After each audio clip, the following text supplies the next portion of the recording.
இன்னைக்கு world Sunday school day. இந்த Sunday ஸ்கூல்ல யார் ஆரம்பிச்சாங்க தெரியுமா? வாங்க நான் சொல்றேன், கவனமா கேளுங்க. இங்கிலாந்துல தொழிற்சாலைகள் அதிகமாக கெட்டப்பட்டன. மக்கள் எல்லாருமே கிராமத்தை விட்டு நகரத்துக்கு வந்தனர். பெற்றோர் குழந்தைகள் எல்லாருமே தொழிற்சாலைக்கு வேலைக்கு போனாங்க. கடவுளையே எல்லாரும் மறந்து போனாங்க. சர்ச்சுக்கு ஒன்றும் போகலை. ஒரு நாள் இங்கிலாந்தில் பிறந்த ராபர்ட் ரைஸ் நடந்து போயிட்டு இருக்கும்போது குழந்தைகள் எல்லாம் மண்ணை வாரி இன்னொரு குழந்தைகள் மேலே போட்டு சண்டை போட்டுக்கிட்டு இருந்தாங்க. இதை பார்த்து அவருக்கு ரொம்ப கஷ்டமாக இருந்துச்சு.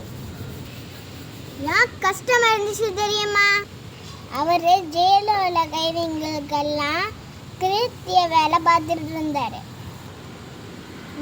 நல்வழி படுத்திருக்க வேலை பார்த்துட்டு இருந்தார். இந்த பிள்ளைங்கள் எல்லாரும் வளர்ந்த ஒரு ஜெயில் கைதியாவுக்கு முன்னாடி இப்போமே நல்ல பிள்ளைங்களை மாற்றலான்னு முடிவு பண்ணார். ஒரு வீட்டில் எழுதவும் படிக்கவும் சொல்லி கொடுத்துட்டு இருந்தார். சின்ன பிள்ளைங்களுக்கு வசனமும் கற்றுக் கொடுத்தாரு. இந்த ஸ்கூலில் ஃபஸ்ட்டு பாய்ஸ் மட்டும்தான் சேர்க்கப்பட்டாங்க. 2 வருஷம் கழிச்சு கேர்ள்ஸும் சேர்க்கப்பட்டாங்க. மற்ற நாளெல்லாம் இவங்க வேலையை போகிறனால சண்டே மட்டும் இந்த ஸ்கூல் நடந்து. இது சண்டே நடந்தனால இது சண்டே ஸ்கூல்னு பேர் வந்துச்சு. 1783 நவம்பர் 3ஆம் தேதி ராபர்ட் ரைஸ் நியூஸ் பேப்பரில் சண்டே ஸ்கூலை பற்றி எழுதினாங்க. இதனால இந்த சண்டே ஸ்கூல் உலகமெங்கும் தெரியப்பட்டது.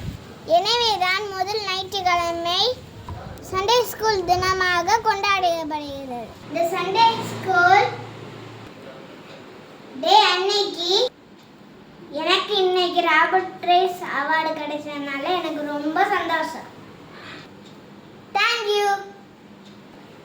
இந்த வீடியோ பிடிச்சிருந்தா